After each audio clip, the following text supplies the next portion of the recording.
Bueno, pues muy bienvenidas y bienvenidos sean todos a esta videoconferencia que organiza el Tribunal Electoral del Estado de San Luis Potosí en conjunto con la Defensoría de los Derechos Universitarios de la Universidad Autónoma de San Luis Potosí para conmemorar el Día Internacional de la Mujer, hoy 8 de marzo. Voy a hacer una breve presentación de quienes nos acompañan. Está, para darle también el uso de la voz para que nos dirija un mensaje, la magistrada presidenta del Tribunal Electoral del Estado de San Luis Potosí, la maestra Denise Adriana Porras Guerrero, y pues bueno, funcionarios y demás público que está presente para escuchar la charla que nos tiene preparada la maestra Beatriz Saraí Aguilera Gallegos, defensora adjunta de la Defensoría de los Derechos Universitarios. Sin más preámbulo, entonces doy el uso de la voz a nuestra magistrada presidenta, la maestra Denise Adriana Porras Guerrero. Gracias, Alicia. Buenas tardes. A nombre del Tribunal Electoral del Estado de San Luis Potosí, me honra darles la bienvenida a este evento virtual en el marco de la conmemoración del Día Internacional de la Mujer. Saludo con mucho respeto a nuestra conferencista, a todos los funcionarios públicos que nos acompañan. Muchas gracias, querida Betty, por aceptar la invitación. Lo agradecemos enormemente a esta charla para platicar un poquito acerca de la obligación que tenemos las autoridades jurisdiccionales para juzgar con perspectiva de género y para platicar también acerca de la importancia de las acciones afirmativas para erradicar la violencia de género en general. A través de este espacio queremos visibilizar los nudos de autonomía de las mujeres en la esfera política, pero también identificar los avances en la participación y los retos a los que nos seguimos enfrentando las mujeres en la toma de decisiones para materializar la paridad en un plano de igualdad, en la no discriminación y en un marco libre de violencia, así como los desafíos para materializar el acceso de todas las mujeres al acceso a la justicia. Todas y todos los aquí reunidos tenemos un común denominador: el compromiso de encontrar mecanismos que permitan reducir la brecha de desigualdad y discriminación a las que nos enfrentamos las mujeres. Pues si bien es cierto, en nuestro país el marco jurídico de los derechos políticos ha ido avanzando, no se ha logrado una paridad sustantiva. Y tampoco podemos hablar de una erradicación de la violencia en contra de las mujeres que de alguna manera han decidido participar en lo público y en lo político. Sumar nuestros esfuerzos desde las instituciones públicas, desde la academia, permite generar un efecto multiplicador en todas las instancias y visibilizar los retos que aún están pendientes de cumplir. De esta manera, el Tribunal Electoral del Estado quiere contribuir a sensibilizar y a impulsar el derecho a la igualdad para que realmente sea un aspecto que se viva en todos los aspectos de la vida. De verdad me congratulo por estar reunidos y reunidas hoy para lograr visibilizar este tipo de temas, de manera especial al público que nos acompaña y a nuestra conferencista, por supuesto a la Defensoría de los Derechos Humanos de la Universidad Autónoma de San Luis Potosí, nuestra alma mater, y les doy la más cordial bienvenida. Enhorabuena por este evento. Gracias por acompañarnos. Gracias, magistrada presidenta. Bueno, pues me permitiré dar una breve semblanza de nuestra conferencista. Voy a permitirme dar una breve reseña de lo que ha hecho en estos años por la lucha también de los derechos humanos. La maestra Beatriz Saraí Aguilera Gallegos es licenciada en Derecho y maestra en Derechos Humanos por la Facultad de Derecho de la Universidad Autónoma de San Luis Potosí. Actualmente estudia el doctorado en Ciencias Penales y Política Criminal en el Instituto Nacional de Ciencias Penales, INACIPE. Ha sido docente de la Facultad de Derecho de la Universidad Autónoma de San Luis Potosí, así como en diversas instituciones de educación superior como la Universidad José Vasconcelos, la Universidad de Matehuala y la Universidad del Centro de México, con los temas de metodología y técnicas de la investigación jurídica, derechos humanos, equidad de género, sistema de protección de derechos humanos, trata de personas, sistema penal acusatorio, derecho de víctimas, entre otros. Fue coordinadora general de los programas de capacitación sobre el nuevo sistema penal por parte de la Facultad de Derecho de la Universidad Autónoma de San Luis Potosí y la Secretaría Técnica para la coordinación de la implementación de la reforma al sistema de justicia penal. Ha participado como ponente en el Congreso Latinoamericano de Trata y Tráfico de Personas en Bogotá, La Paz, Lima, además de ser integrante del capítulo México en el Observatorio Latinoamericano de Trata y Tráfico de Personas y realizar una pasantía en el capítulo argentino en el año 2014. Dentro de la administración pública ha desempeñado los cargos de directora de asesoría jurídica, directora de políticas públicas y capacitación, titular de la Unidad de Asuntos Jurídicos y Derechos Humanos, responsable de la Unidad de Igualdad de Género y secretaria técnica de la Comisión Ejecutiva Estatal de Víctimas desde el año 2016 hasta agosto de 2020. Actualmente ocupa el cargo de defensora adjunta de promoción y difusión dentro de la Defensoría de Derechos Humanos de la Universidad Autónoma de San Luis Potosí, desde donde se han impulsado el protocolo universitario para la prevención, atención, sanción y erradicación del hostigamiento y acoso sexual y la violencia de género, la conformación de las unidades para la igualdad de género y derechos humanos en las entidades académicas y dependencias administrativas de la universidad, y en noviembre se desarrollan las jornadas Memoria y Justicia, actividades en torno al 25 de noviembre de 2020 y las jornadas universitarias Abriendo Caminos en torno al 8 de marzo de 2021. Le damos la más cordial bienvenida y doy paso a su ponencia que se titula Protocolo para juzgar con perspectiva de género y acciones afirmativas para la erradicación de la violencia de género. Bienvenida, maestra Betty. Muchas gracias. Bueno, pues además de saludarles a todos y todas en esta tarde, agradezco enormemente esta invitación tanto a la maestra Denise como también a la licenciada Alicia Delgado, ambas pues aliadas estratégicas siempre en esta lucha por los derechos humanos de las mujeres, derechos humanos en general y particularmente de las mujeres. Y agradezco en el sentido de que hoy es un día muy importante y pues un día que tenemos que estar más que todos los días recordando por qué emprender estas luchas desde los espacios en los que estamos, por qué hablar de un reconocimiento de los derechos de las mujeres y por qué continuar en este camino. Estamos en pleno siglo XXI y pues si volteamos a ver qué hay allá afuera respecto a la protección de nuestros derechos, bueno, el respeto, la promoción, la protección, la garantía, nos vamos a dar cuenta que todavía hay muchos retos. Ahorita quisiera compartirles un pequeño video de una historia muy, muy breve de la lucha por los derechos de las mujeres, pero ustedes se van a dar cuenta que hoy en día muchos de los temas que seguimos pues tratando de visibilizar desde los diferentes espacios ya se venían trabajando desde el siglo XVIII, ya había mujeres que nos antecedían luchando también por el reconocimiento por parte del Estado de estos derechos y hoy en día sigue pues esa lucha constante. Y además, algo que he podido observar y que ustedes tal vez no me dejen mentir, y bueno, si consideran lo contrario, también bienvenidos, bienvenidas para que participen, pero estimo que pues todos estos retos que ya existían respecto a los derechos de las mujeres para que sean implementados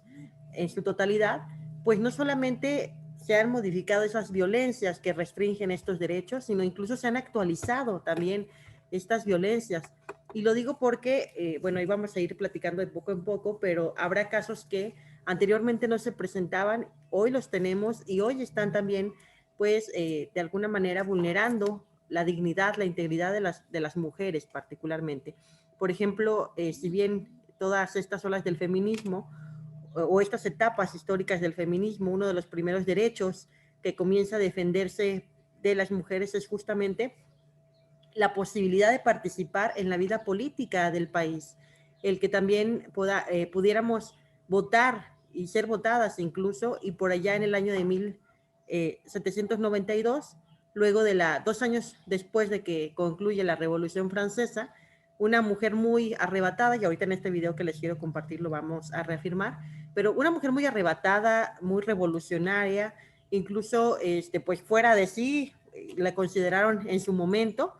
Olympe de Gouges, una francesa que se cuestionó mucho en aquel momento el por qué, como resultado de la Revolución Francesa, se había escrito un documento denominado la Declaración, de los Derechos del Hombre y del Ciudadano, y dónde quedaban las mujeres.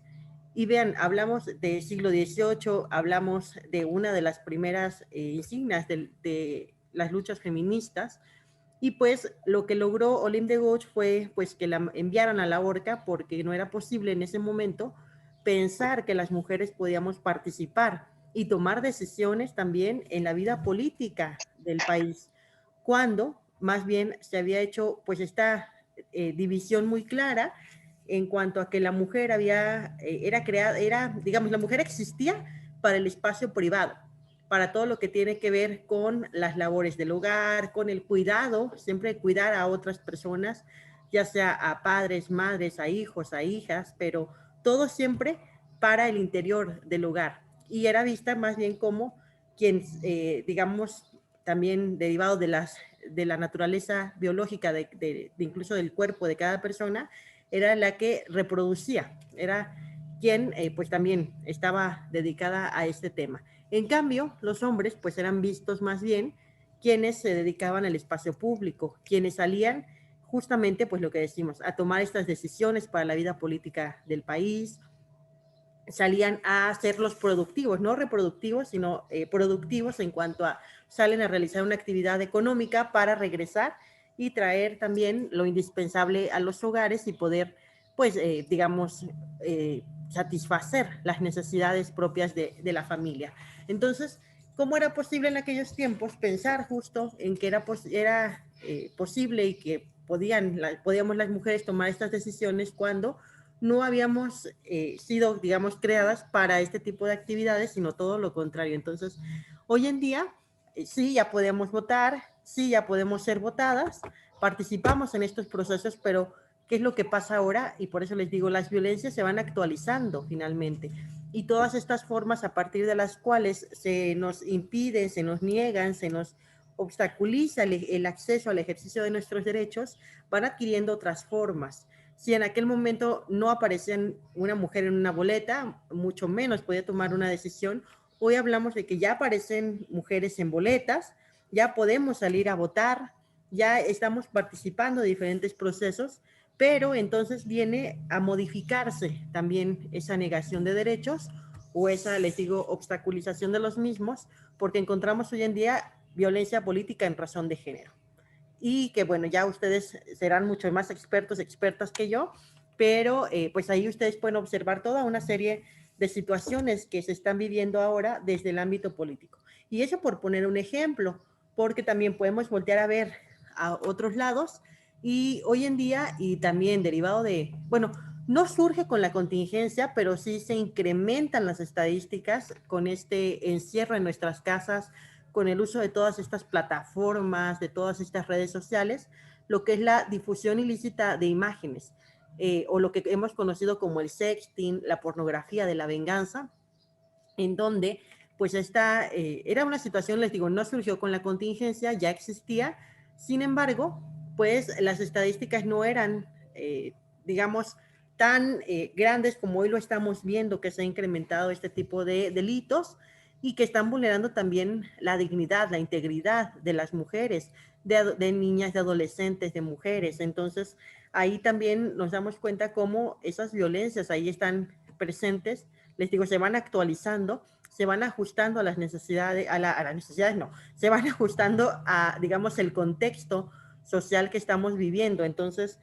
¿qué está pasando ahí también? Y todo esto hay que visibilizarlo porque, pues justamente ahí van a estar el sistema de justicia en general, a lo mejor podemos hablar justicia penal, justicia electoral, justicia familiar, en donde va a haber personas trabajando en todos estos organismos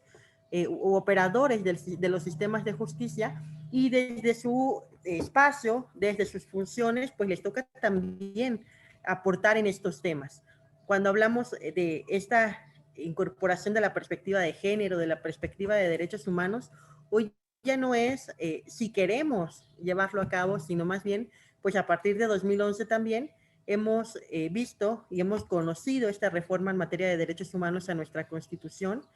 en diversos artículos, pero particularmente en el artículo primero, que siempre, pues yo les menciono que es la columna vertebral de esta reforma. Ahí ya está inscrito también cuáles son las obligaciones que tienen las autoridades en el ámbito de sus competencias. Y ahí en el párrafo tercero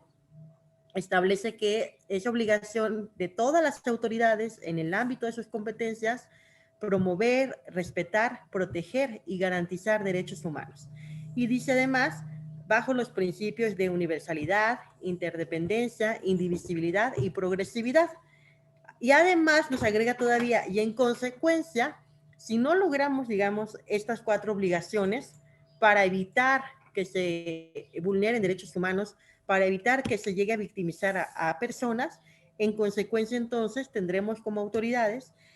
que prevenir, que también erradicar, sancionar y reparar el daño a las víctimas. Entonces, pues ahí nos damos cuenta que son 8 obligaciones que tenemos frente a los derechos humanos. 4 podríamos decir obligaciones primarias, 4 obligaciones secundarias, pero que ya no estamos exentas, o las personas que ostentemos un cargo de autoridad en cualquier ámbito no estamos exentas, y por eso también este compromiso todavía mayor de poder conocer todo lo que implica en estas perspectivas de género, de derechos humanos, y por aquí también vamos a mencionar de interseccionalidad, que son cuestiones que debemos de tener muy en cuenta al momento de realizar también nuestras funciones. Y no se diga a los órganos jurisdiccionales, a quienes les toca también no solamente interpretar, sino aplicar toda esa legislación. Y luego, no obstante, con que ya tenemos esa obligación ahí en lo que es la Constitución, también, déjenme por aquí ando agregando personas, también nos dice, no solamente que tenemos estas obligaciones, sino en el párrafo primero de este primer artículo de la Constitución, y por eso les digo, no obstante, con que ya están ahí las obligaciones, nos dice el párrafo primero: todas las personas que están en nuestro país, bueno, en nuestra República Mexicana, les son reconocidos los derechos humanos contenidos en esta Constitución, y además dice, y en tratados internacionales en la materia de los que México sea parte. Entonces, no solamente tenemos estas obligaciones, sino además, pues, con este párrafo se abre la puerta al derecho internacional de los derechos humanos para también, pues, aplicar todo lo que hay en el contexto universal, regional, en materia de derechos humanos. Y eso entonces, ya de por sí tenemos muchas leyes aquí en nuestro país, nuestro sistema normativo es muy amplio, pues entonces, yendo al espacio del derecho internacional, todavía se incrementa. Y pues bueno, aquí también es muy importante no perder de vista, además, que si bien es cierto, pues es una obligación para todas las autoridades, particularmente el artículo 133 constitucional establece que quienes tendrán también que aplicar, interpretar y aplicar toda esta normativa, sí o sí, pues es también quienes fungen como, digamos, dentro de lo que es los órganos jurisdiccionales, quienes tendrán también bajo un control difuso, concentrado en materia de derechos humanos, que aplicar todo esto que implican los derechos humanos, e incluso también siempre atendiendo al famoso y ya no tan desconocido principio pro persona. Entonces, bueno, pues ya con esto tenemos un panorama de todo lo que nos toca hacer desde los espacios en los que estemos. Y bueno, fuéramos o no autoridades, yo siempre hago ese llamado a que en la medida de lo posible también lo incorporemos en nuestra vida diaria, para ir generando de poco a poco esos cambios que son necesarios en la sociedad. Entonces, pues yo diría que independientemente de ser autoridades, todas las personas tenemos responsabilidades frente a estos derechos humanos. Y bueno, este pequeño preámbulo era justo para ir colocando por ahí algunos casos que estamos viendo, y que pues todos ellos tendrán que ser analizados con esos famosos lentes que tanto nos han dicho, esos lentes violetas, morados, para también que cruzar en cada uno de los casos todas estas condiciones, no solamente propias de las personas, sino externas del entorno donde interactúa la persona, que de alguna manera posibilitan que esa persona, o de alguna manera, o por decir también de otra forma, propician que esa persona pueda llegar a ser víctima, y que pues se le niegue el acceso a sus derechos, el ejercicio de los mismos. Y esta perspectiva nos va a permitir entender también todo ese contexto que hay alrededor, para tomarlo en cuenta al momento de resolver desde los organismos jurisdiccionales. Entonces, por ahí vamos a ir de poco a poco. Yo les pediría a ustedes que si tienen algún comentario, con todo gusto lo pueden compartir en cualquier momento. Miren, les paso muy rápido este video, nada más, es muy, bueno, dura 7 minutos, pero van a ver que se va a ir muy rápido. Bueno, díganme también si lo han visto, capaz que ya lo han visto muchas veces y yo a fuerzas quiero que lo vean otra más, ¿verdad? Pero con toda la confianza. Miren, por aquí va. Ay.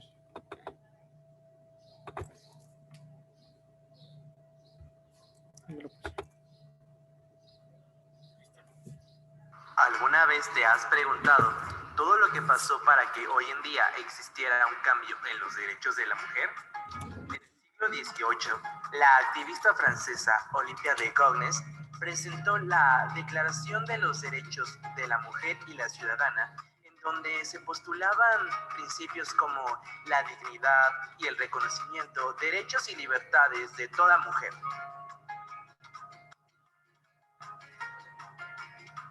Cuya defensa le costó la vida.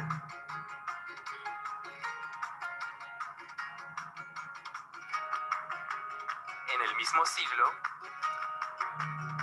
Mary Wollstonecraft publicó el libro Reivindicación de los Derechos de la Mujer, proponiendo que la mujer recibiera los mismos tratos que el hombre en cuestiones de educación, derechos políticos, en el trabajo, y que fueran juzgados por los mismos patrones formales que los de los hombres.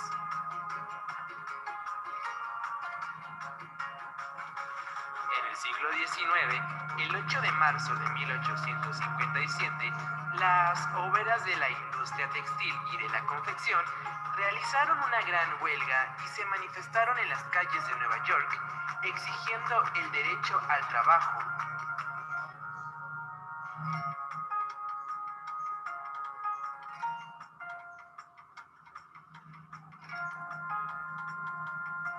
Además, exigían que sus garantías de condiciones de trabajo fueran más humanas, hecho que provocó la muerte de 180 mujeres.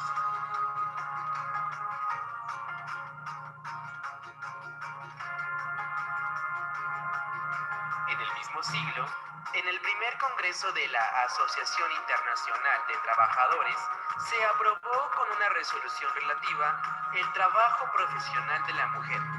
Por fin se quitó la idea de que la mujer pertenecía al hogar y a las tareas domésticas.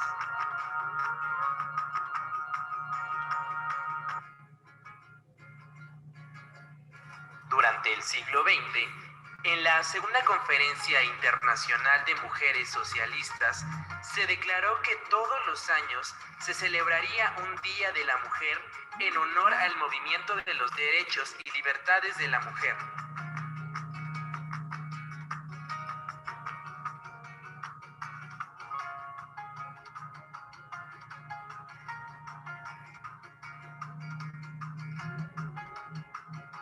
Fue entonces que el 8 de marzo de 1911 se celebró por primera vez en Alemania, Dinamarca y Suiza el Día Internacional de la Mujer,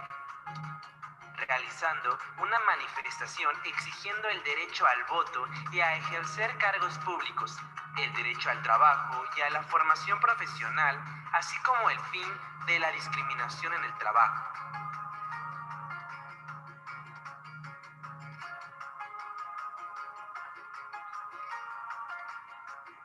En 1952, la Organización de las Naciones Unidas instituye el 8 de marzo como Día Internacional de la Mujer. En 1953, en México, apareció en el Diario Oficial de la Federación un decreto donde se decía que las mujeres tenían derecho de votar y ser votadas para un cargo de elección popular.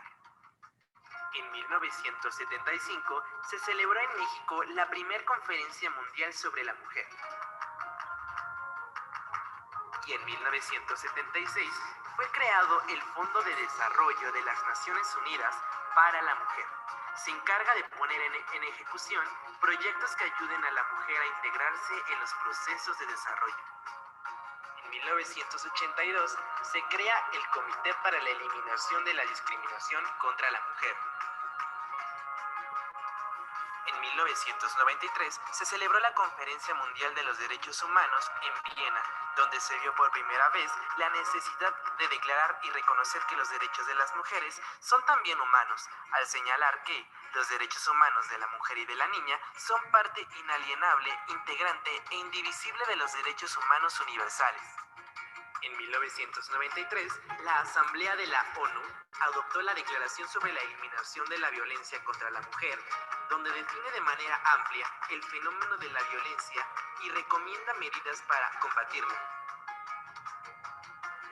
En el siglo XXI, en 2001, como celebración del Día Internacional de la Mujer, se crea el Instituto Nacional de las Mujeres. En 2002, el Diario Oficial de la Federación publica las reformas al CONVIPE, donde se obliga a los partidos políticos a inscribir por lo menos el 30% de las candidatas femeninas en las listas a puestos de elección popular. En la actualidad, este porcentaje ha sido modificado 50-50 entre hombres y mujeres. En 2007, se da la independencia económica y valoración profesional. Han sido muchos los logros a lo largo de las épocas. Sin embargo, en el siglo XXI constituye un reto y abre oportunidades para una transformación política y social que busca alcanzar la inclusión y la igualdad de género para conquistar la verdadera participación de las mujeres en el desarrollo sostenible. En 2007 se crea la Ley General de Acceso a las Mujeres a una Vida Libre sin Violencia. Lo decretó Felipe Calderón Hinojosa. Y en 2017 se comienza a hablar sobre la violencia política contra la mujer por el temor de que las mujeres lleguen al poder y romper con un sistema patriarcal que hasta ahora hemos permitido. Resolución. Protocolo para atender la violencia política contra las mujeres, que habla sobre qué es la violencia política contra las mujeres y cuáles son las instituciones competentes para brindar atención y a qué están obligadas. Como has visto, han sido muchos logros a lo largo de las épocas. Sin embargo, aún faltan cosas por hacer. Que vivan las mujeres y los derechos humanos de la mujer.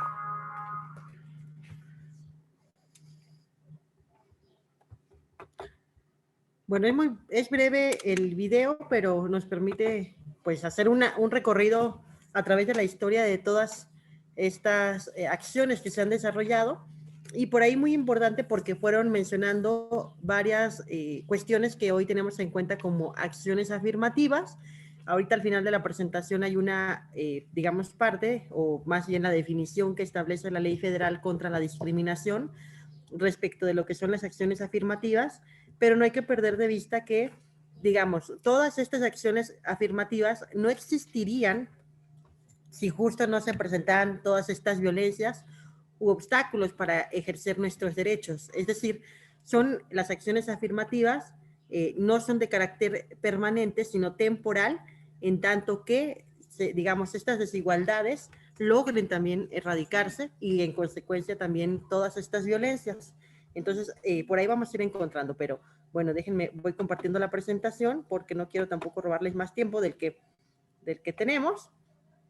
Pero bueno, aquí esto quisiera compartirles en cuanto al protocolo. Por ahí, Alicia también al final de, bueno, yo le pedía que me presentara como Betty, para que se generara mayor confianza y de verdad, si algo quieren comentar, preguntar, no lo duden, con toda confianza pueden hacerlo. Y al final de la presentación, pues mencionaba estas jornadas universitarias en torno al 8M, abriendo camino, y justamente son acciones que se están realizando desde la Universidad Autónoma, desde nuestra casa de estudios, o una de nuestras casas de estudios, ¿verdad? También acciones para visibilizar la necesidad de incorporar todo lo que implica esta perspectiva de género, de derechos humanos, en cada una de las actividades de los espacios de la universidad. ¿Por qué? Pues de ahí están ingresando cuántas personas que están yendo al servicio público o a diferentes espacios a realizar pues sus actividades profesionales, y qué mejor que vayan también ya conscientes de todo lo que implica y de los retos que hoy en día pues nos presentan también este tipo de cuestiones. Y bueno, hablar de lo que es el protocolo para juzgar con perspectiva de género. También, bueno, es un protocolo que ahora se publicó una nueva versión en noviembre del año 2020, realmente pues tiene poco tiempo, pero no es el primero en nuestro país. Ya en 2013 la Suprema Corte de Justicia de la Nación había también publicado la primera edición de este protocolo, y la intención era, de alguna forma, atender a las medidas de reparación ordenadas por la Corte Interamericana de Derechos Humanos en diversos casos donde se encontró responsable al Estado mexicano por violar derechos humanos, ya sea de manera omisa o por acciones que se realizaron. Particularmente 3 casos, lo que son el caso González y otras, que es conocido como caso Campo Algodonero, el caso Fernández Ortega y otros, y Rosenda Cantú también, que fueron pues víctimas de violencia sexual por parte de miembros del ejército. Entonces, por ahí, dentro de las reparaciones, y que va a ser un punto también muy importante en este protocolo, se establecen, entre otras cuestiones también, el poder estandarizar protocolos de atención dentro de los dentro de las diversas operadoras del sistema de justicia penal, a fin de poder, bueno, aquí particularmente penal, pero bueno, incide en otras áreas, para poder también homologar los criterios, establecer una ruta crítica y no, digamos, seguir revictimizando a las víctimas, trayéndolas de un lado a otro, sin tener definido quién atiende, quién no atiende, qué casos sí, qué casos no. Entonces también es una medida para atender una de parte de las reparaciones dentro de la Corte Interamericana de Derechos Humanos, la Suprema Corte de Justicia de la Nación. Y la intención es particularmente también materializar o generar un método de análisis que permita incorporar el género a cualquier litigio también. Entonces, por ahí esto va a ser muy importante. También de manera muy necesaria, ponen especial énfasis al momento de crear este protocolo o este nuevo protocolo de 2020, ya una vez que pues ya se trabajó el anterior protocolo, que se fueron haciendo también algunos reajustes, combatir las causas de discriminación que afectan a las personas debido también pues a este género que ha permeado en nuestra sociedad y que de alguna manera ese género pues ha construido en el colectivo social ideas respecto de cómo tiene que ser vista la mujer y cómo tiene que ser visto el hombre y cómo se debe de conducir incluso también. El género, pues entonces no hay que perder de vista que es esa construcción histórica, social, cultural que se ha construido respecto de lo que tiene que ser un hombre y de lo que tiene que ser una mujer. Entonces también ello afecta y llega a discriminar de forma muy considerable y causar daños en las personas. También se quiere evidenciar los estereotipos de género, cómo han perjudicado también de manera pues muy desagradable a las personas. Y ahorita un poquito comentamos de alguna de estas sentencias de la Corte Interamericana, donde deja muy claro pues cómo han impedido el acceso a la justicia también estos estereotipos de género. Busca también redefinir la masculinidad y sentar bases para refundar las relaciones entre mujeres, hombres y personas de la diversidad sexual bajo un paradigma de igualdad sustancial. ¿Por qué redefinir la masculinidad? Justo también derivado de pues todas estas herencias que esa estructura del género nos ha dejado, es que se ha tenido en cuenta una masculinidad hegemónica donde pues a los hombres se les ha formado como esa persona, y ya lo decíamos ahorita, capaz de ser quien produce, quien sale al espacio público, quien no puede mostrar o no tiene que mostrar sus sentimientos, sus emociones, porque pues el hombre es el valiente, es el rudo, es el que puede enfrentar cualquier problema sin que le duela, e incluso tampoco mezcla temas ahí que tengan que ver con su salud, porque pues ahí también es muy importante mostrar siempre como el fuerte, el musculoso. Entonces, desde esa masculinidad hegemónica es como ha afectado mucho también a, pues justamente a generar esta discriminación, esta opresión hacia las mujeres, y lo que se busca también de redefinir la masculinidad es tener en cuenta que hay otras formas de ejercer esas masculinidades en donde ya hoy en día sobre todo se ha comprendido mucho que los niños, por ejemplo, y por poner una situación tal vez muy burda, los niños sí pueden llorar y no van a ser menos niños. Los hombres pueden, no sé, por ejemplo, lavar trastes, tener alguna profesión que anteriormente también se había feminizado y se creía que era solo para mujeres, y no pasa nada. Entonces también al redefinir la masculinidad, se trata de romper con esa idea muy marcada de masculinidad hegemónica que no solo perjudicaba a mujeres, sino también a los hombres. Y tocaba el tema de la salud porque incluso, pues por este tema de ser los valientes, los que no les duele nada, pues justamente muchos hombres han muerto también a causa de no atender enfermedades propias de los hombres, porque bueno, se había entendido que era un signo de debilidad cuando realmente no lo es. Entonces, todo lo que implica este tema es importante, y vean cómo no solo para las mujeres, sino también para hombres, y desafortunadamente cuando hablamos de temas de género, pareciera que solo tenemos que ir las mujeres, que solo somos las interesadas, cuando también en consecuencia impacta en los hombres. Y bueno, ahí también por ello poner este especial énfasis desde la Suprema Corte de Justicia de la Nación en estos 3 objetivos particulares, para de alguna manera generar esas transformaciones, esos cambios también necesarios para lograr una igualdad sustantiva y también de alguna forma erradicar con esta violencia, con esas violencias, porque también son distintas, y con la discriminación. Entonces, por ahí es como parte de estos objetivos. También el contenido de este protocolo, pues está dividido en 3, digamos, 3 capítulos. El primero tiene que ver con un marco conceptual en el cual pues va describiendo cada uno de estos conceptos que son muy importantes en cuanto a no solamente lo que es el sexo, lo que es el género, lo que es también esta masculinidad o estas masculinidades que abordábamos, los estereotipos que ya decíamos que interfieren mucho en el acceso a la justicia.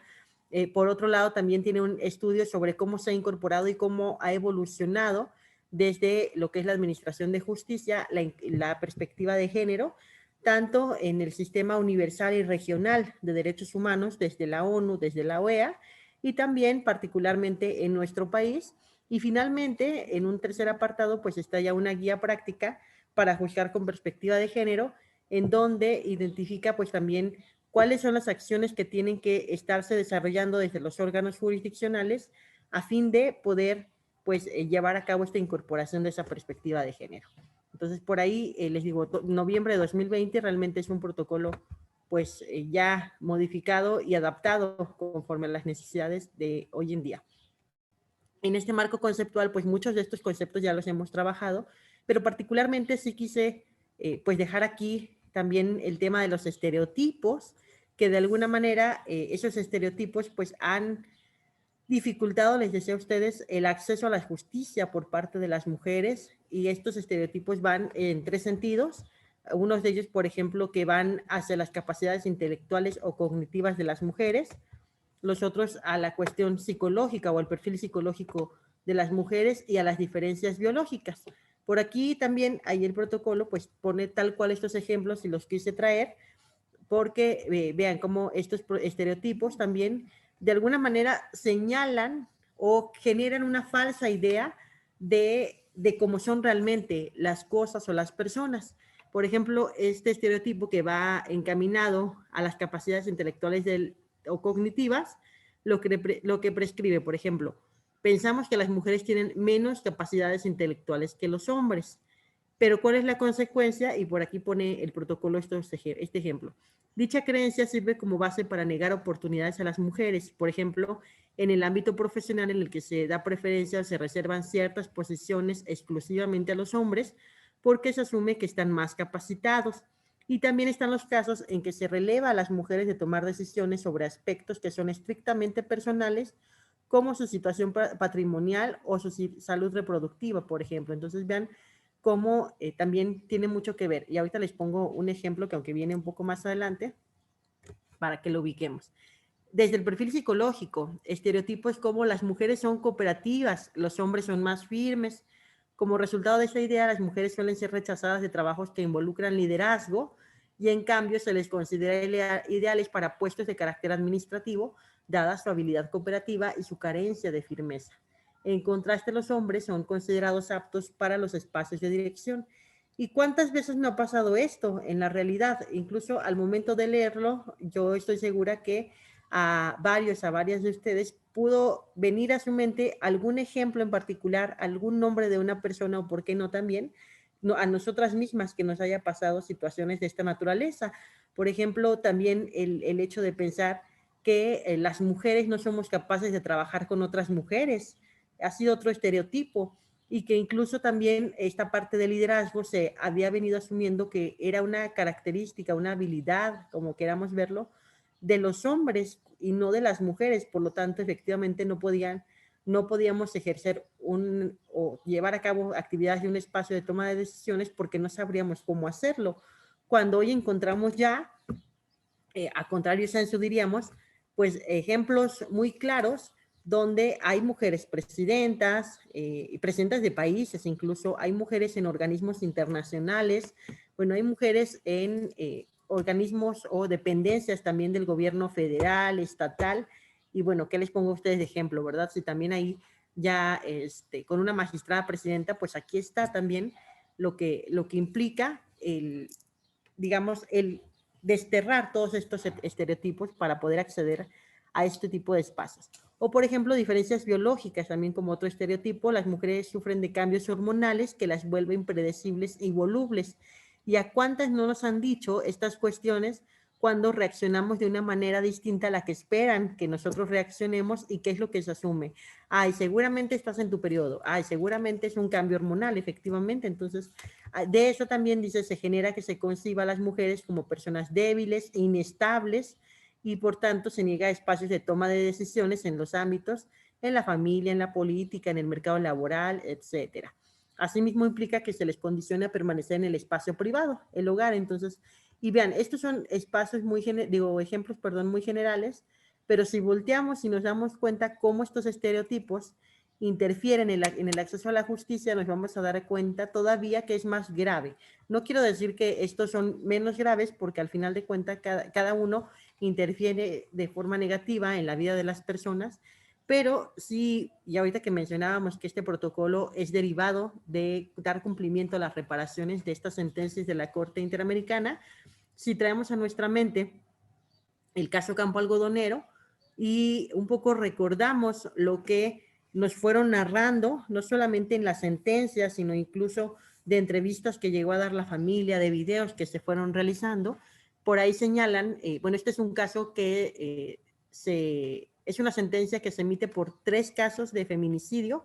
en Ciudad Juárez. Bueno, para ese momento, 2009, todavía no teníamos el tipo penal de feminicidio, más bien fueron clasificados como homicidios calificados, perdón. ¿Y qué es lo que pasó? Bueno, cuando la mamá de una de estas chicas, 2 eran menores de edad, una ya mayor de edad, va a la entonces Procuraduría General del Estado a tratar de que se levantara, perdón, pues no tanto una denuncia, sino que la famosa pesquisa para dar con el paradero. Resulta que la mamá de una de ellas pero va a horas que eran en la madrugada, a las 3 de la mañana, 4 de la mañana por ahí,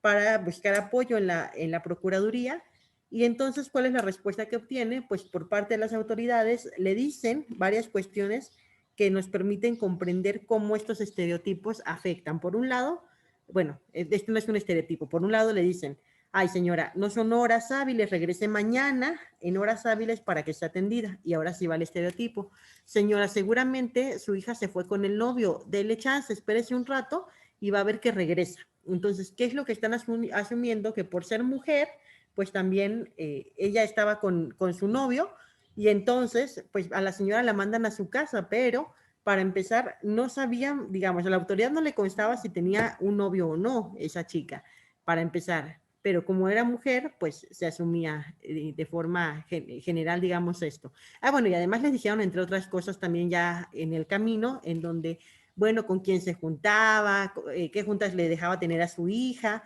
pues cómo que salía vestida así, pues cómo es que se maquillaba de esta manera. Claro que eso de alguna manera provoca a los hombres. Entonces, vean también, todos estos estereotipos en las autoridades son terribles y es lo que se reprocha justamente porque muchas veces o generalmente cuando son estos estereotipos negativos, si fueran positivos, pues todo lo contrario, pero como son negativos, como lo dice aquí este parrafito, operan para ignorar características, habilidades, necesidades, deseos, circunstancias individuales de las personas de forma tal que terminan por negarles derechos y libertades fundamentales. Y de alguna manera siguen reproduciendo todos estos esquemas de desigualdad entre hombres y mujeres. Y pues aquí, si por ejemplo la autoridad hubiera actuado en tiempo, que además muchas de las que dieron estas respuestas a las víctimas de esas chicas eran mujeres en el cargo de agente del Ministerio Público, imagínense lo que implicó. Pues para empezar, no hicieron una búsqueda en tiempo y tampoco, pues además de no hacer esa búsqueda en tiempo, tampoco apoyaron a la familia en poder pues también comprender, y al día de hoy siguen sin respuestas claras de qué fue lo que pasó. Entonces, tal vez si no hubiera habido esos estereotipos en la mente de quienes están encargados de investigar los delitos, como son las procuradurías, pues otra cosa hubiera sido. Entonces, vean cómo también va permeando todo ello. Y por aquí también ese protocolo establece acciones para eliminar estereotipos de género y nos dice que son 4 claves las que nos permitirían también superar esta situación de la estereotipación de las personas en razón de género. El primero dice, hay que nombrar los estereotipos. Y también desde todas estas, digamos, capacitaciones, talleres, sensibilizaciones en materia de género, algo que siempre decimos, que lo que no se nombra no existe. Entonces, para eliminar estos estereotipos, primero hay que nombrarles, hay que tener en cuenta que existen. Luego identificar cómo es que se presentan estos estereotipos, cuáles son las modalidades, si van, ahorita que veíamos esto por cuestiones de habilidades, de conocimientos, por cuestiones biológicas, por cuestiones psicológicas. Hay que identificar también para profundizar qué es lo que contribuye a que persistan este tipo de estereotipos. Después, exponer el daño que ocasionan. También realizar un diagnóstico de lo que determina el tratamiento, el establecimiento de estos prejuicios, porque también en función de la modalidad es la afectación que genera. Por ejemplo, nos dice que hay estereotipos de género descriptivos que adjudican una propiedad, un atributo o una característica a las personas y por lo tanto, pues vulneran la igualdad. Y por el contrario, estereotipos de género normativos que establecen determinados roles a las personas que integran un grupo social específico y tienden a lesionar la autonomía. Entonces, por aquí, los descriptivos, por ejemplo, podemos tener en cuenta esto que decíamos en cuanto a que no, el ejemplo que ponía, no podemos trabajar, no podemos ser líderes o lideresas, las mujeres, mejor dicho. Entonces, ahí vulnera el derecho a la igualdad, porque entonces nos colocan otro, digamos, peldaño distinto al de los hombres, y al no tener estas características, esos atributos, habilidades para liderear, pues entonces en consecuencia son los hombres y quedamos por debajo en esta posibilidad de ejercer derechos. Y lesionan la autonomía cuando más bien son estereotipos género normativos que asignan roles a personas que integran determinado grupo social. Por ejemplo, también el pensar, digamos, que, no sé, por ejemplo, la docencia, la enfermería, son actividades más propias para mujeres. Se feminiza también lo que son las profesiones, por ejemplo. Y cuando hablamos de ingenierías, pues se asume que son los hombres quienes pueden realizar estas actividades. Entonces, lesionan nuestra autonomía, nuestra capacidad de decisión también para este tipo de estereotipos de género. Y también, como cuarto paso para eliminar esos estereotipos, hay que desarrollar las reparaciones adecuadas para su eliminación. Dentro de las reparaciones, y por ahí también dentro de toda esta teoría de las reparaciones, desde la Corte Interamericana de Derechos Humanos, la propia Suprema Corte de Justicia de la Nación, es muy importante tenerla en cuenta,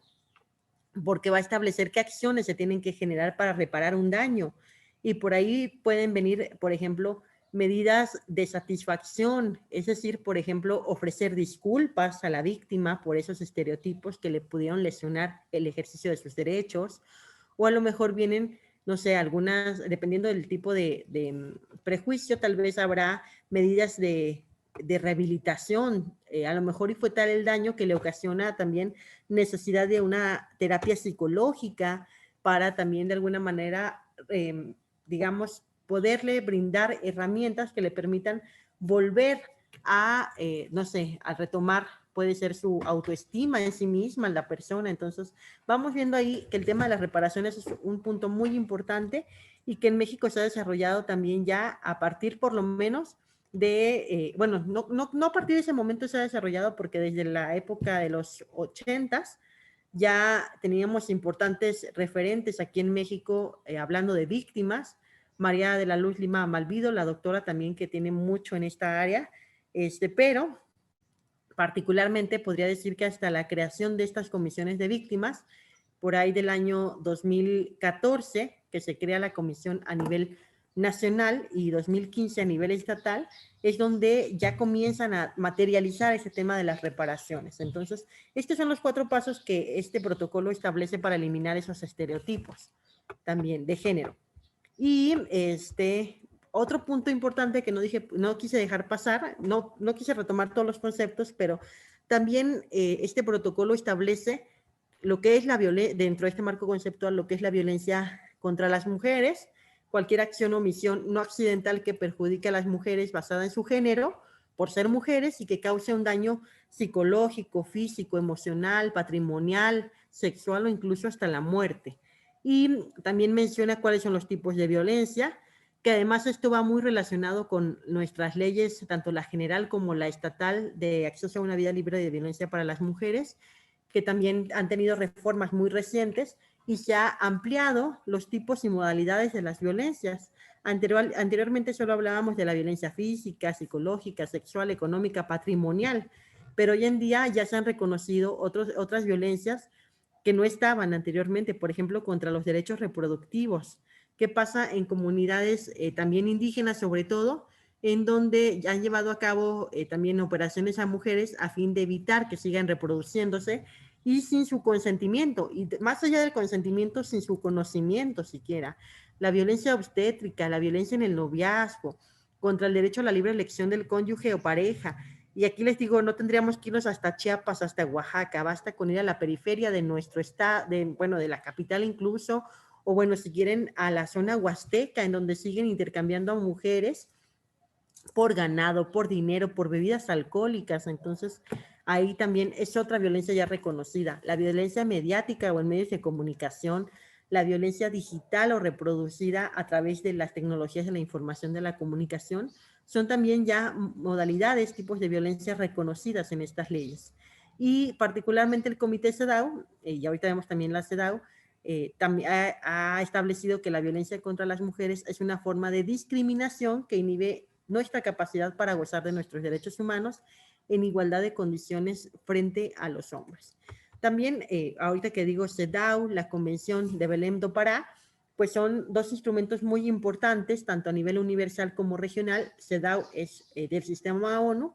la Convención de Belém do Pará es del sistema OEA regional,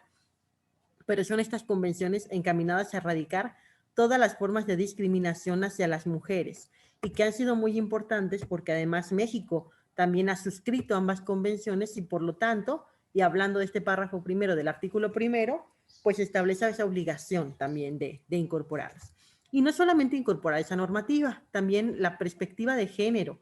que es un proceso o es una metodología, si quieren verlo desde esta manera, una metodología de análisis, por ejemplo, también que nos permite que al momento de elaborar, aplicar, seguir, evaluar políticas, programas en la esfera política, económica, social, pues también nos demos cuenta con estos, decíamos, anteojos o esas gafas moradas de género, nos permite comprender ese contexto en el que viven las mujeres,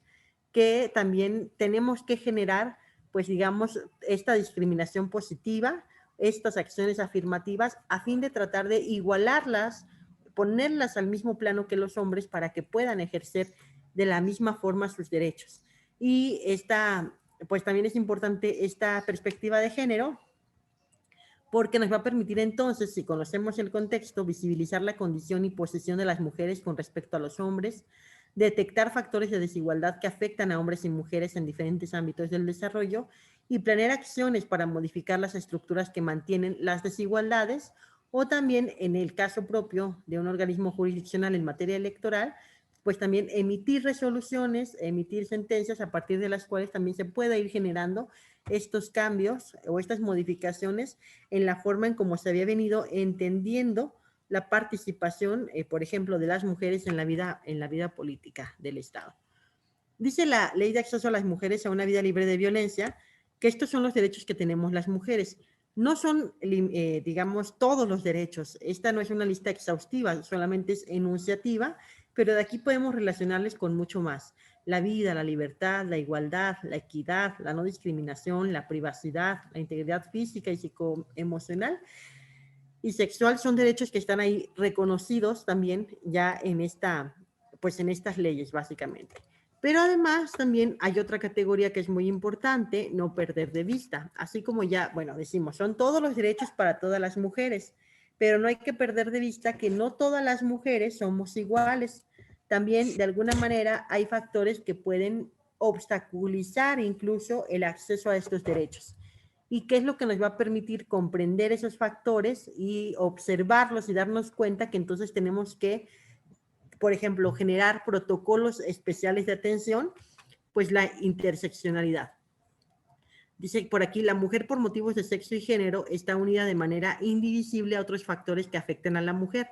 como son la raza, el origen étnico, la religión, las creencias, la salud, el estatus económico, la edad, la clase, la casta, la orientación sexual, la identidad de género. Estos factores pueden, les digo, también obstaculizar o generar también una negación a nuestros derechos, y los estados deben de reconocer y prohibir todas estas formas de discriminación, y además, pues nos vamos a dar cuenta que estas formas pueden entrecruzarse y su impacto negativo, si se combinan diferentes factores, es todavía mayor en las mujeres. Entonces, también no hay que perder de vista la interseccionalidad. Y miren, por aquí, y por eso esta imagen, si se dan cuenta, son mujeres con diferentes características. Entonces, también eso debemos de tenerlo en cuenta desde la perspectiva de género y la perspectiva de interseccionalidad, que tendremos que estar ajustándonos a las necesidades propias de cada mujer. Por ahí también, teóricamente, está este análisis interseccional de Kimberly Williams, en donde, pues, a través de este análisis, pone esta línea morada, digamos que es de donde todas las personas partimos, pero en la parte de arriba, si tenemos estas características, se habla de privilegios, y si tenemos las características de abajo, entonces pueden ser algunas también, digamos, pues no privilegios, sino todo lo contrario, formas de oprimir o de resistencia incluso. Entonces, por aquí está muy importante, si se dan cuenta, pues también cada una de estos factores va a ir determinando, les digo, pareciera que es un privilegio, pero más bien tendrían que ser acceso al ejercicio de nuestros derechos. Pero miren, por ejemplo, pues aquí en la parte de arriba nos dice lo que es el generismo, hombre masculino, mujer femenina. Si yo soy una mujer femenina, si soy un hombre masculino, pues entonces, y no tengo otra orientación sexual, entonces eso es, digamos, visto como un privilegio. Si soy hombre, si soy blanco, blanca, de origen europeo, heterosexual, aquí nos va poniendo cada uno de estos factores: el generismo, androcentrismo, racismo, eurocentrismo, bueno, todo, incluso hasta la opresión religiosa, el colorismo, si nuestra piel es morena o es blanca, o de qué, cuál es el color de nuestra piel. Si hablamos uno o más idiomas, también puede ser un sesgo del lenguaje. Entonces aquí, digamos, acá arriba se habla de privilegios. Y acá abajo, por el contrario, vean, por ejemplo, mujer racializada, no europea, quizás con una orientación sexual distinta, quizás con una discapacidad física, psicosocial, una discapacidad visual, motriz, quizás sin estudios, en razón de edad. Entonces vean cómo también este análisis de interseccionalidad nos va a permitir comprender que no todas las personas tenemos las mismas necesidades. Y más es importante frente a este sistema de justicia el que se tenga en cuenta no solo la perspectiva de género, sino además esta perspectiva de interseccionalidad, para darnos cuenta cuando llegan a solicitar del auxilio de estas operadoras, también, pues, qué es lo que tenemos que hacer. Es decir, no voy a tratar de la misma forma a una mujer que no está interseccionada por ninguna de estas categorías, que a lo mejor a una mujer, supongamos que llega a solicitar apoyo a una institución, pero es una mujer perteneciente a un pueblo, a una comunidad indígena, y a lo mejor no habla español. tiene otro idioma, otra lengua. Para empezar, ahí ya tenemos dos factores, digamos. Si pensamos tal vez, bueno, ya es mujer, es una mujer de una comunidad indígena que no habla español, le podemos sumar a lo mejor si tuviera alguna discapacidad o si, por ejemplo, no sé, la mujer fuera lesbiana, bisexual o ya fuera una mujer trans, ¿por qué no? Entonces vean cómo también pareciera en una escalera que intentamos subir, pues cada uno de estos factores, en lugar de llevarnos hacia arriba, pues más bien nos va exponiendo de tal manera que vamos bajando esa escalera y entonces nunca llegamos a un ejercicio pleno de nuestros derechos. Y estos factores terminan oprimiéndonos también y nos damos cuenta que pueden cruzarse diferentes factores de ellos al momento que interactuamos también con otras personas y de alguna manera pueden afectar ese ejercicio de nuestros derechos. Las opresiones, bueno, como decíamos, se enlazan o interseccionan y generan diferentes obstáculos en el ejercicio de nuestros derechos. Entonces, también tampoco hay que perder de vista, vean cómo siguen incrementando los retos para quienes estamos como personas servidoras públicas. Y bueno, aquí también en esta segunda parte, por ahí nada más quería como tocar estos conceptos del protocolo. En una segunda parte establece la perspectiva de género en los sistemas de protección de derechos humanos. Nos habla de esta CEDAW que ya hablábamos, que es esta convención a nivel universal, y que además también tienen, tanto esta como el protocolo, perdón, la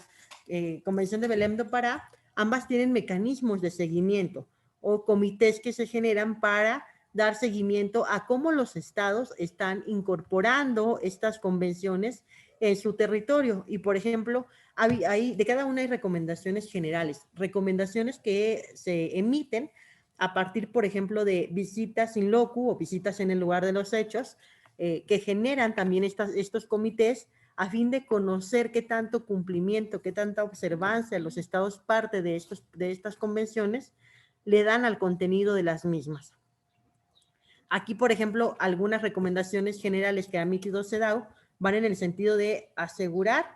que en los contextos en que existan mujeres que sufren doble discriminación, también, pues de alguna manera se generen, por ejemplo, estas acciones afirmativas, estos programas que les permitan ejercer sus derechos en todos los ámbitos, adoptar medidas positivas para eliminar todas las formas de violencia contra las mujeres, entre ellas capacitar a funcionarios y funcionarias judiciales para aplicar estas convenciones, tomar medidas jurídicas necesarias para protegerlas eficazmente frente a cualquier situación de naturaleza, las medidas de protección también, que hoy las encontramos incluso no solamente en el Código Nacional de Procedimientos Penales, sino también en estas leyes general y estatal, estas medidas de protección a fin de asegurar a las mujeres también que sufren alguna de estas violencias, pues el poder, digamos, superar esta condición y continuar con sus proyectos de vida, eliminar prácticas que alimenten prejuicios, roles de género también. Esto va muy de la mano con las capacitaciones. Otra de las recomendaciones también llevar a cabo actividades de formación obligatorias, periódicas y efectivas dirigidas a operadoras y operadores jurídicos. Entonces, por ahí nos va marcando algunas de estas recomendaciones, lo que observa este comité CEDAW frente a cómo los estados están implementando estas convenciones. En el sistema interamericano, este mecanismo de seguimiento de la Convención de Belém do Pará, por sus siglas MESECBI, también, y va, digamos, de la mano. Algunas de las recomendaciones que ha hecho es, por ejemplo, tomar medidas para modificar o abolir normas o prácticas jurídicas que respaldan o toleran la violencia contra las mujeres, establecer procedimientos legales justos y eficaces también para mujeres que han sufrido violencia, por ejemplo, fomentar el conocimiento y observancia del derecho de las mujeres a una vida libre de violencia, modificar patrones socioculturales de conductas de hombres y mujeres. En esta sentencia de caso Campo Algodonero, también la Corte Interamericana establece de forma muy clara que aquí en el Estado mexicano se perpetúan estos patrones socioculturales patriarcales y machistas que además de oprimir, digamos, a las mujeres, también discrimina e inferioriza a las mujeres frente a los hombres, y que todos estos patrones socioculturales son los que de alguna manera permitieron también que se alojaran estas violencias en nuestro territorio y que se llevaran a cabo, y particularmente que se asesinara a estas mujeres en Ciudad Juárez. Entonces, también ha sido parte de esas recomendaciones desde el mecanismo de seguimiento de la Convención de Belém do Pará, fomentar la educación y la capacitación. Y por ahí, cuando volteamos y vemos una sentencia de la Corte Interamericana, cualquiera que ustedes vean, incluso aunque no sea tema de mujeres, si quieren, no sé, la sentencia de Rosendo Radilla, que es una sentencia que tiene que ver con el tema de desaparición forzada, pues ahí también ustedes van a encontrar mucho siempre este punto de educar, de capacitar en temas de derechos humanos a las autoridades, a las personas servidoras públicas. Entonces, eso no hay que perderlo tampoco de vista. La Corte Interamericana también nos propone, nos propone este método de análisis para identificar de qué forma impacta el género en la controversia suscitada, y también por aquí son 7 puntos particularmente muy semejante a lo que nos propone la Suprema Corte de Justicia de la Nación, pero también algo muy importante es comentarles que no es una metodología, digamos, obligatoria. Tal vez son como solamente propuestas que nos están realizando para que nosotros desde la labor que tenemos y sobre todo desde la labor jurisdiccional se pueda analizar también con esas gafas de género la situación frente a la que se está, para también desde ahí ir generando estos cambios y aplicar lo que es la perspectiva de género. Por ejemplo, estudiar el contexto de las personas, sobre todo las personas que han tenido una vulneración a sus derechos, que han sido víctimas, la apreciación de los hechos, la valoración de las pruebas también, tener en cuenta pues estas diferencias o desigualdades que hay entre hombres y mujeres, verificar las previsiones adoptadas durante la investigación de delitos que comprendan hechos violentos contra mujeres y niñas. También esto es muy importante porque, por ejemplo, en este caso Campo Algodonero, algo que sucedió fue que las familias salieron a buscar a sus mujeres y las familias lo hacían con picos, con palas, sin conocimiento alguna de cómo se lleva a cabo una búsqueda, para tampoco, digamos, alterar, si encontraban algún cuerpo, alterar el cuerpo, alterar las evidencias que pudiera haber alrededor. Entonces también es muy importante tener en cuenta, identificar también esto que decíamos, distintos niveles de discriminación por condiciones de identidad adicionales al género, la interseccionalidad, identificar los estereotipos, los prejuicios, las prácticas, los roles de género que están ahí también presentes. En la determinación de medidas de reparación también, pues checar cómo es que se tiene que generar esta reparación. Y es que también, miren, va muy de la mano esta cuestión de la perspectiva de género con el enfoque de interseccionalidad, pero además también, y hoy algo que es muy importante, es el enfoque especial y diferenciado, que seguramente lo habrán escuchado ustedes. Si no, por ahí lo van a encontrar, por ejemplo, en la Ley General de Víctimas o en la Ley de Víctimas para el Estado de San Luis Potosí, en donde nos deja muy en claro también, así como y les digo van de la mano porque así como el enfoque interseccional nos permite comprender que no todas las mujeres somos iguales, lo mismo el enfoque especial y diferenciado nos permite entender que no todas las mujeres que estemos frente a una situación de esta naturaleza requerimos lo mismo. Entonces, el enfoque diferencial especializado va a permitirnos entender que son diferentes las necesidades de una mujer migrante, de una mujer con discapacidad, de una mujer indígena. Y también debe de haber estos protocolos especiales que nos permita saber cómo vamos a cubrir esas necesidades. Entonces, en el tema de las reparaciones no se diga, y está muy presente también. Por aquí, bueno, está el ejemplo también que, bueno, el protocolo habla de estos casos, Campo Algodonero, de Inés y Valentina, en contra de México, que fue justamente, fueron víctimas por agentes militares de violación sexual. Y, por ejemplo, aquí al momento que la Corte Interamericana evalúa el caso, no solo tiene en cuenta el género de las víctimas, o más bien yo diría el sexo de las víctimas, que eran mujeres, sino también su condición de mujeres indígenas en una situación especial de vulnerabilidad. También tuvo en cuenta, por ejemplo, la edad, que Valentina era menor de edad al momento de ser víctima de agentes militares, y también, pues, igual, por ejemplo, aquí dentro de las reparaciones, se establece que la obligación de reparar en un caso que involucra víctimas pertenecientes a una comunidad indígena puede requerir medidas de alcance comunitario. Y esto es muy importante porque estas sentencias también no solamente impactan particularmente en las víctimas directas, sino también, y algo que nos ha dejado claro toda esta doctrina del derecho, digamos, interamericano en derechos humanos, es justamente que digamos, no solamente hay víctimas directas, sino además víctimas indirectas. Indirectas que no sufren el daño, pero también como consecuencia de ese hecho victimizante trae alteraciones en la forma en la que pueden desarrollar su vida. En este caso, por ejemplo,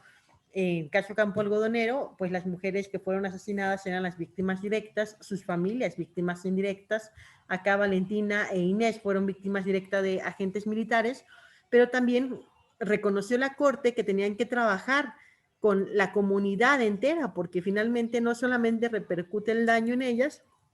sino en automático en la demás comunidad. Y había entonces, también ordena la Corte a México,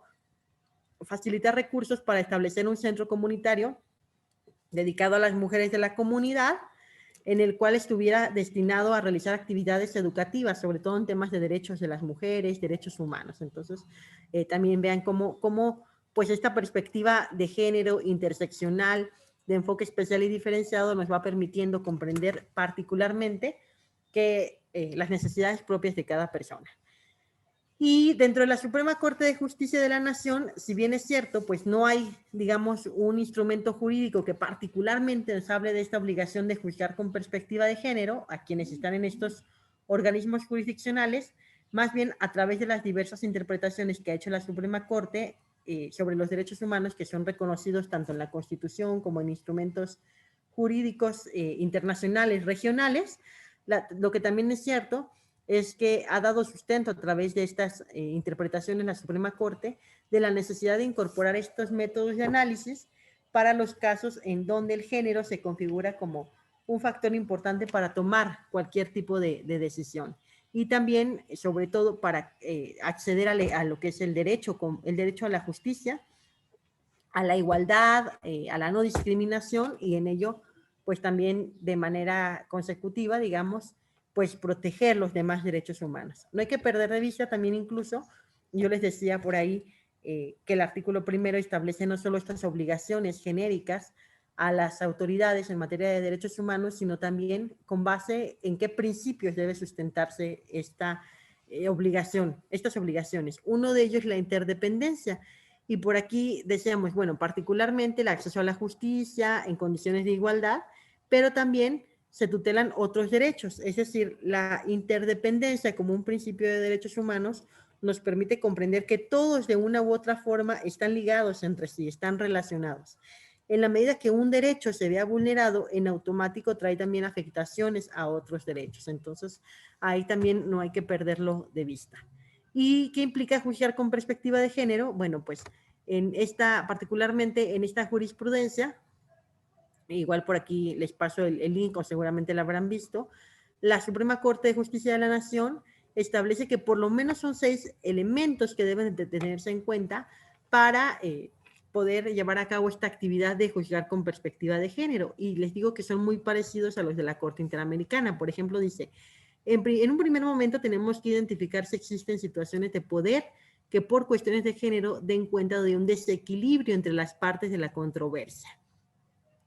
Violencia política en razón de género. También ahí podemos ubicar cómo estos desequilibrios de poder, estas desigualdades sociales también pueden a las mujeres de alguna forma colocarnos en estos contextos también por debajo de cómo los hombres están ejerciendo sus derechos. Entonces, esas situaciones de poder, o incluso a lo mejor yo no soy tomada en cuenta, digamos, en las actividades propias de la dependencia donde yo estoy realizando mi actividad como funcionaria pública,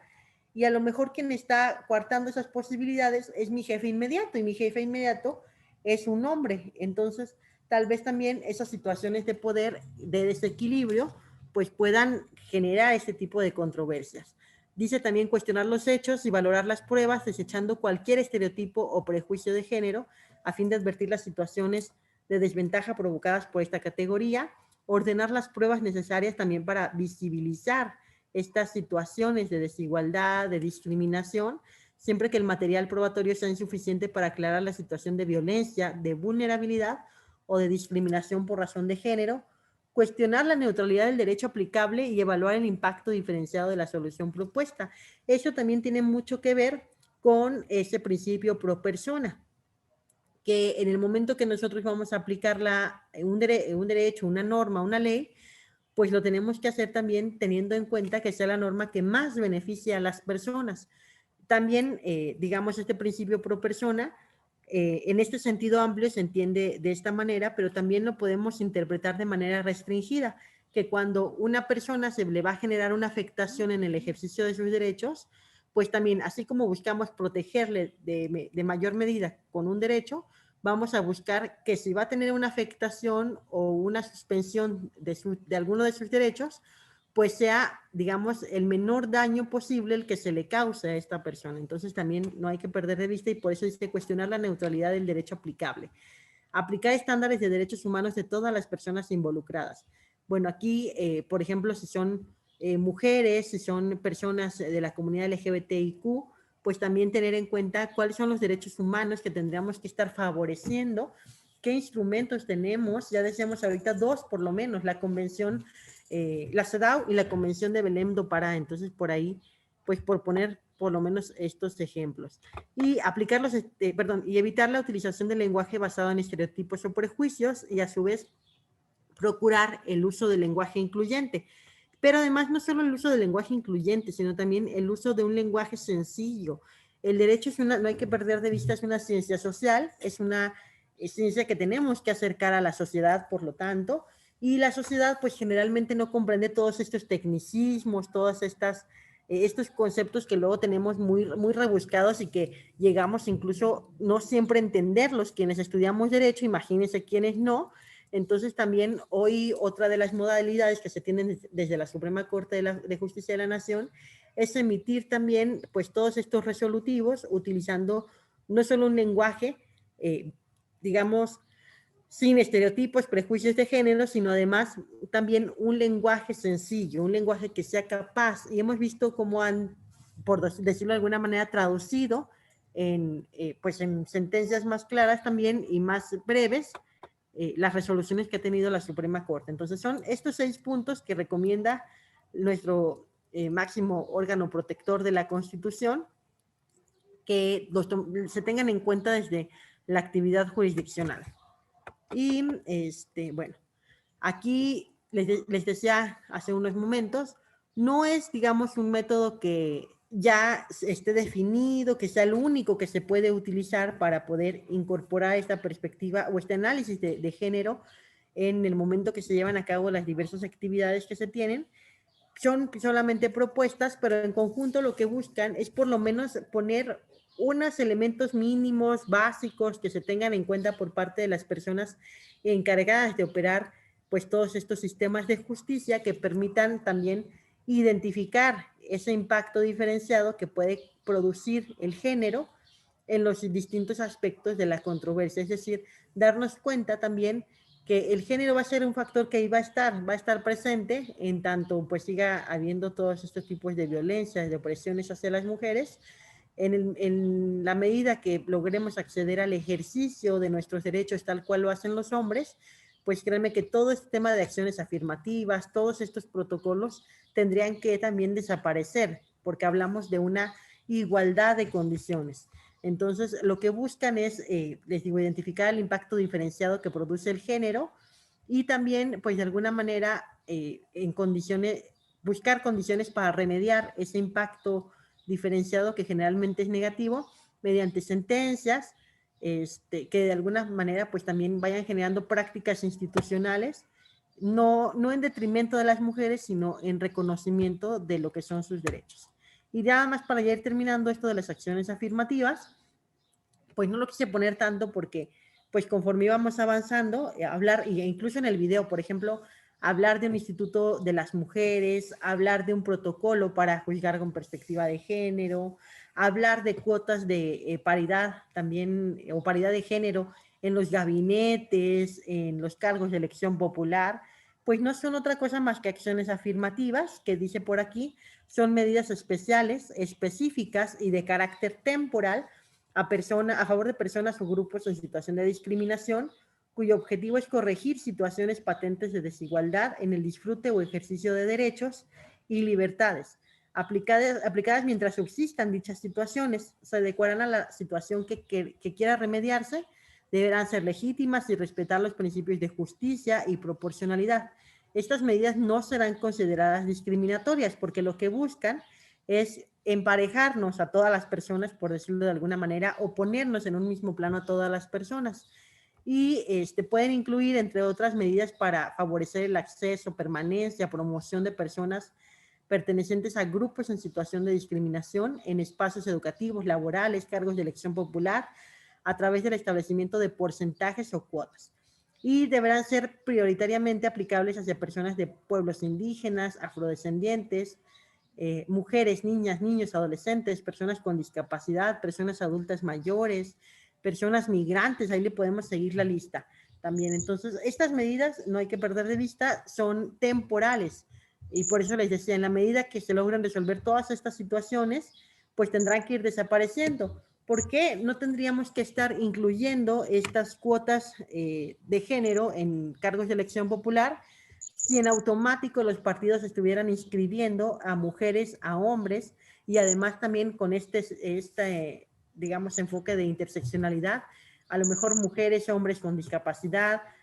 mujeres, hombres con orientaciones sexuales distintas a la heterosexual, que no tuvieran que hacerlo por una acción afirmativa, sino ya en automático también ir generando estos cambios, o a lo mejor esto que vemos en Ciudad de México de esos vagones rosas, no tendrían que existir los vagones rosas, los taxis rosas, si realmente las mujeres, digamos, pudieran subir al transporte público sin miedo a ser objeto de un delito, sobre todo de carácter sexual, o de ser, pues de alguna manera,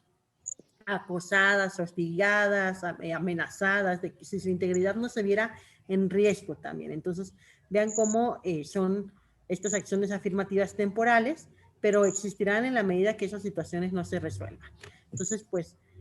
también igual estos protocolos existen, esos institutos existen, estas unidades para la igualdad existen, en tanto no sea ya el común denominador de todas las instituciones, de todas las personas, generar estas acciones, estos programas, estas políticas públicas, pero de manera, digamos, igualitaria para hombres y mujeres, y que podamos acceder al ejercicio de nuestros derechos sin tener en cuenta que somos mujeres o que cruza alguna de estas intersecciones también que mencionábamos. Entonces, bueno, hasta aquí no sé si alguien tuviera algún comentario, alguna queja, reclamación, también con todo gusto. Es otro derecho humano que tenemos ahí, la libertad de expresión. No se preocupen, no habrá represalias, sino todo lo contrario. Yo creo que esto es parte de estas sociedades democráticas y es lo que construye también en temas de derechos humanos, pues esa posibilidad de poder generar estos cambios tan necesarios. Entonces, bueno, hasta aquí, pues dejaré la presentación con todo gusto. Bueno, Juan, ahí un par de diapositivas, con todo gusto se los comparto a través de la licenciada Alicia, de la maestra Denise, para que si de algo les sirve, pues ahí está también esa presentación.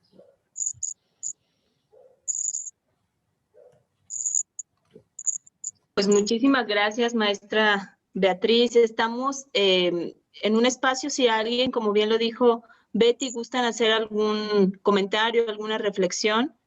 el día lo amerita. Y pues bueno, si no fuera así, entonces yo creo que procederíamos con la conclusión, maestra Denise. Gracias, querida Alicia. Bueno, la verdad es que yo quiero ser muy breve, pero sí como muy precisa y muy contundente, porque no sé si compartamos la misma sensación cuando estábamos escuchando estos casos de impotencia, de dolor, que es una sensación colectiva muy fuerte y que estos días de verdad que se vuelve impotencia, pero también coraje para seguir. Me da de verdad un gusto inmenso escuchar a la maestra Betty tan comprometida, como de verdad está ducha en estos temas, porque hacen falta mujeres así, porque hacen falta mujeres, no nada más en los espacios de decisión, hacen falta mujeres impartiendo justicia y más mujeres accediendo plenamente al acceso de la justicia y ver a los funcionarios del organismo sensibilizarse en estos temas para que puedan incluir esta perspectiva de género que además no está en tela de juicio, es una obligación y tenemos que tenerlo claro. Estamos cumpliendo una obligación constitucional y convencional. No está en tela de juicio si queremos hacerlo o no. Entonces, cuando lo vemos en este ámbito de las cosas terribles que pasan en nuestro país, me parece que este día es poderoso para todas y para todos los que tenemos esa obligación compartida, no nada más de la necesidad de una sociedad muchísimo más solidaria y equitativa con las mujeres, sino como una exigencia de derecho.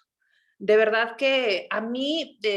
con el corazón en la mano, más allá de funcionaria pública, como es mi obligación, a título personal, lo refrendo, es una lucha, es una oportunidad para visibilizarnos y para ver que estamos en todos los espacios de los que formamos parte como sociedad, porque nos lo merecemos y porque estamos ahí. Y hay que gritarlo fuerte y sentido, y de verdad que, híjole, a lo mejor es algo que sale un poco de lo institucional, pero si no lo vemos con esa perspectiva humana y de género, no podríamos hacerlo de una manera seria. Y creo que es nuestra obligación.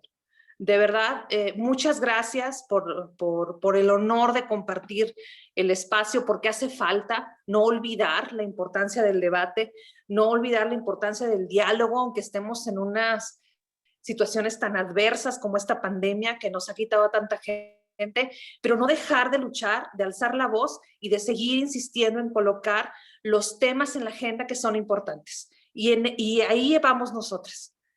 en el acceso a la justicia y en tomar realmente las riendas de los espacios de poder. De verdad, muchas gracias, maestra Betty, muchas gracias a la universidad, muchas gracias a Alicia por la acertada decisión, querida Betty, por aceptar a todos los funcionarios para que tomen nota y no lo dejen, por favor. De verdad, muchas gracias a nombre del Tribunal Electoral del Estado. Gracias. Al contrario, muchas gracias a ustedes, tanto aquí a la maestra magistrada Denise como a la licenciada Alicia, que pues son de verdad, cuando digo dos aliadas, pues es porque he visto también todo el trabajo que están realizando y que sé que no son las únicas, pero es importante mencionarlo. Por aquí también, por ejemplo, veo a la licenciada Ana Lilia, que ella es la responsable de la unidad de género, de una de las unidades de género allí en gobierno, también muy comprometida, y que partimos que son estas unidades para la igualdad de género, pues parte de esas acciones afirmativas, y que ahí les veo que pese a que no hay presupuestos, pese pues a toda una serie de obstáculos que se presentan, sacan adelante su trabajo. Por ahí también quise mencionarlo porque la vi por aquí, que seguramente ustedes lo hacen en los espacios en los que están, pero bueno, pues ahí el compromiso sigue, y lo importante es saber que no somos una o dos personas, sino que somos muchas personas tratando también de visibilizar todos estos temas. Entonces, de verdad, yo agradezco enormemente, y pues aquí estamos en la defensoría o en el lugar en el que estemos, con todo el gusto también de poder sumar en este camino a la materialización de todos estos derechos humanos en general y de las mujeres en particular, claro. Gracias, Betty. Muchas felicidades por esta charla que ya la hemos tenido en otras ocasiones, siempre tan acertada, siempre tan comprometida para las mujeres, y bueno, agradezco la invitación al instituto, y sé que falta mucho por luchar, y que desde nuestras trincheras y en la posibilidad de las mismas, pues vamos a seguir haciendo todo en pro de las mujeres. Gracias. Muchas gracias a usted. Por ahí les dejé también la presentación en el chat por si lo pueden descargar, y un video, la canción Vivir sin Miedo de Vivir Quintana, si no me equivoco es su nombre, y pues bueno, ahí para que terminen el día, no dejando pasar esta canción también, que pues ahí nos habla de la necesidad de estas luchas. Pues muchísimas gracias, Betty, gracias, magistrada presidenta, y si no hay alguna intervención por parte del foro, estaríamos concluyendo y con la verdad con un gran sabor, grato sabor de boca de las reflexiones que nos hacen el día de hoy, para seguir replicando y, como dijo la magistrada presidenta, para atiborrar las redes sociales y en todos los lugares donde tengamos acceso a las mujeres, poder seguir con esta lucha y continuar, porque pues apenas son pequeños pasos en este gran camino. Muchísimas gracias a todas y a todos por su presencia. En nombre del Tribunal Electoral del Estado de San Luis Potosí les agradecemos mucho y muy buena tarde. Gracias. Gracias. Hasta luego. Gracias. Adiós, Betty. Saludos. Saludos, que pasen bonita noche y muchas gracias nuevamente. Gracias. Y Hasta luego. aplausos a todos, a todas que estuvieron aquí. Muchas gracias. Hasta luego, Carla. Muchas gracias a ti. Licenciado Darío también por ahí.